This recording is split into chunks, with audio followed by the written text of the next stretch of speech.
Hi friends, എല്ലാവർക്കും നമ്മുടെ പുതിയൊരു വീഡിയോയിലേക്ക് സ്വാഗതം. അപ്പൊ ഇന്ന് ഞാൻ വന്നിരിക്കുന്നത് ഇപ്പോൾ ട്രെൻഡിങ് ആയിട്ടുള്ള ഒരു ഫോൺ ഇൻട്രൊഡ്യൂസ് ചെയ്യാൻ വേണ്ടിയിട്ടാണ്. iPhone 13 Pro Max.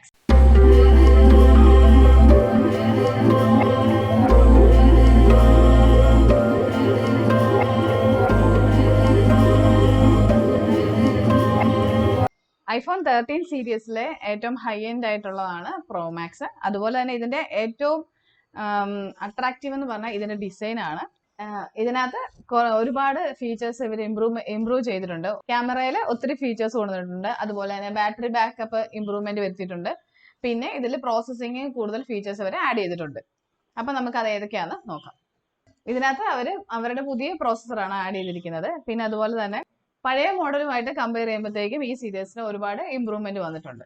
അതുപോലെ പറയാനുള്ള ഒരു കാര്യം എന്ന് പറഞ്ഞാൽ ഇവരുടെ റിഫ്രഷ് റേറ്റ് ഇതുവരെയുള്ള ഫോണിന് 60Hz ആയിരുന്നു. അതിപ്പോ 120ലേക്ക് അവർ ഇംപ്രൂവ് ചെയ്തിട്ടുണ്ട്. അത് നമുക്ക് ഇത് യൂസ് ചെയ്യുമ്പോൾ തന്നെ ജസ്റ്റ് ഒന്ന് സ്ക്രോൾ ചെയ്യുമ്പോൾ അതുപോലെ ഗെയിമിങ്ങിലൊക്കെ നമുക്ക് അതിന്റെ ഒരു എഫക്റ്റ് നന്നായിട്ട് നമുക്ക് മനസ്സിലാക്കാൻ പറ്റും.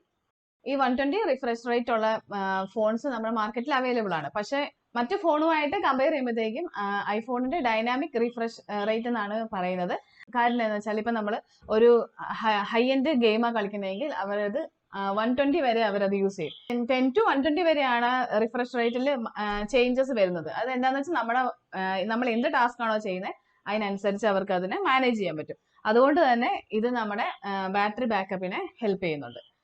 എനിക്ക് ഇതിനകത്ത് ഏറ്റവും ഇഷ്ടപ്പെട്ട ഫീച്ചേഴ്സ് എന്ന് പറഞ്ഞാൽ ഇതിന്റെ ക്യാമറയാണ്. ക്യാമറ എന്ന് പറഞ്ഞാൽ ഇതിന്റെ പോർട്രേറ്റ് മോഡിൽ ഒരുപാട് ചേഞ്ചസ് അവർ കൊണ്ടുവന്നിട്ടുണ്ട്. അതുകൊണ്ട് തന്നെ നമുക്ക് ഇതിനകത്ത് എടുത്ത ഫോട്ടോസ് കാണുമ്പോൾ തന്നെ നമുക്ക് അതിന്റെ ഒരു ചേഞ്ചസ് നല്ലപോലെ മനസ്സിലാക്കാൻ പറ്റും.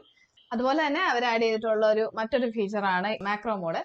അപ്പൊ ഈ മാക്രോ മോഡിൽ നമ്മളൊരു ഫോട്ടോ എടുക്കുകയാണെങ്കിൽ ആ ഒരു ഒബ്ജക്റ്റിന്റെ ഡീറ്റെയിൽ ആയിട്ടുള്ള ഒരു ഫോട്ടോ നമുക്ക് കിട്ടും. ഇത് വെച്ച് ഞങ്ങളൊരു കണ്ണിന്റെ ഫോട്ടോ എടുത്തപ്പോൾ തന്നെ അതിന്റെ കൃഷ്ണമണി വളരെ ഡീറ്റെയിൽ ആയിട്ട് തന്നെ നമുക്ക് ആ ഒരു പിക്ചറിൽ നിന്ന് കാണാൻ സാധിക്കും.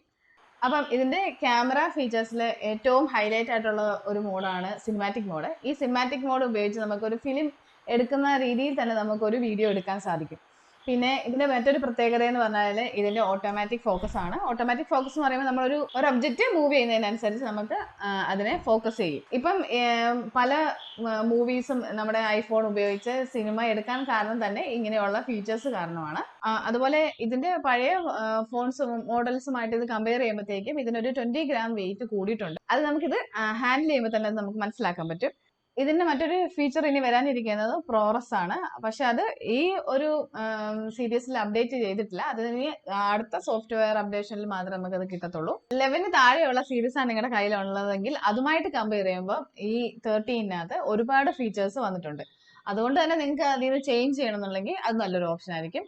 അപ്പം അടുത്തൊരു വീഡിയോ ആയിട്ട് ഞാൻ വരുന്നതായിരിക്കും. എന്റെ വീഡിയോ ആദ്യമായിട്ടാണ് കാണുന്നതെങ്കിൽ ലൈക്ക് ചെയ്യണം. നിങ്ങൾക്ക് ഇഷ്ടമായാൽ നിങ്ങളുടെ ഫ്രണ്ട്സിന് ഷെയർ ചെയ്യണം, സബ്സ്ക്രൈബ് ചെയ്യണം. അതുപോലെ നിങ്ങൾക്ക് എന്തെങ്കിലും സജഷൻസ് ഉണ്ടെങ്കിൽ ഞങ്ങൾക്ക് കമന്റ് ചെയ്യണം. അപ്പൊ അടുത്തൊരു വീഡിയോയിൽ നമുക്ക് കാണാം.